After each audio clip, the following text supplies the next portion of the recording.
gasped as the white cap she wore on her head sailed into the air and landed near the edge of the road. "Ach, my cap! It's gonna get run over!" she hollered. "Rachel Yoder, you know better than to lean out the buggy like that," Pap scolded. "What if you had fallen?"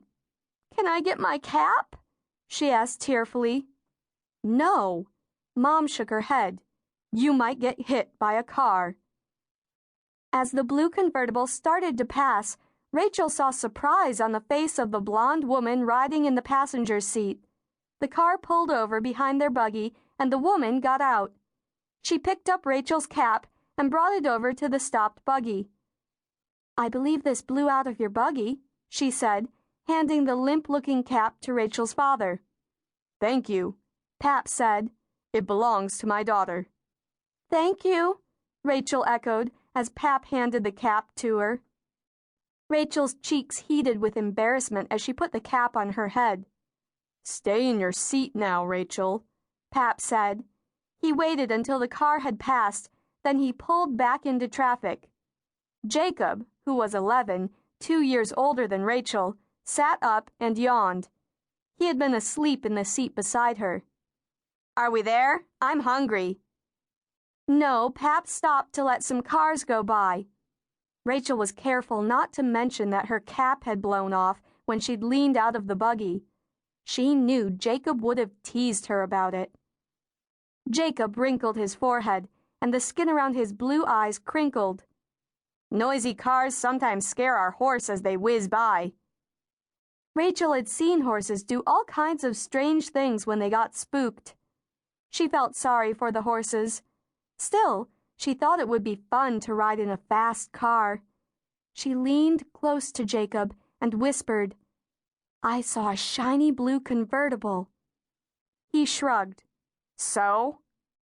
"I'd like to ride in a car like that one someday," Rachel said. It was a secret she'd told no one else. Jacob looked at Rachel as if she didn't have a lick of sense. Of course, she knew her brother thought most things she said and did were kind of strange. "Don't you ever get tired of riding in this closed-in buggy?" she asked. "Course not. I like our buggy just fine," he said. "If I ever get the chance to ride in a convertible and see how fast it goes, I'm gonna take it," she mumbled. Jacob nudged Rachel's arm. "You'd best not let anyone hear you speak such foolishness. It's one thing to ride in a car when we need to hire a driver for a reason, like to go to the big city. But just riding in one so you can see how fast it goes would be seen as a prideful, selfish wish."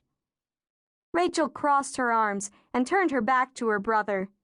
She decided to drop the subject, but she turned around again and glared at Jacob when their parents weren't looking. He didn't understand the way she felt. He hardly ever did, and neither did their older brother Henry. But at least Henry didn't act like something was wrong with her the way Jacob did. Boom!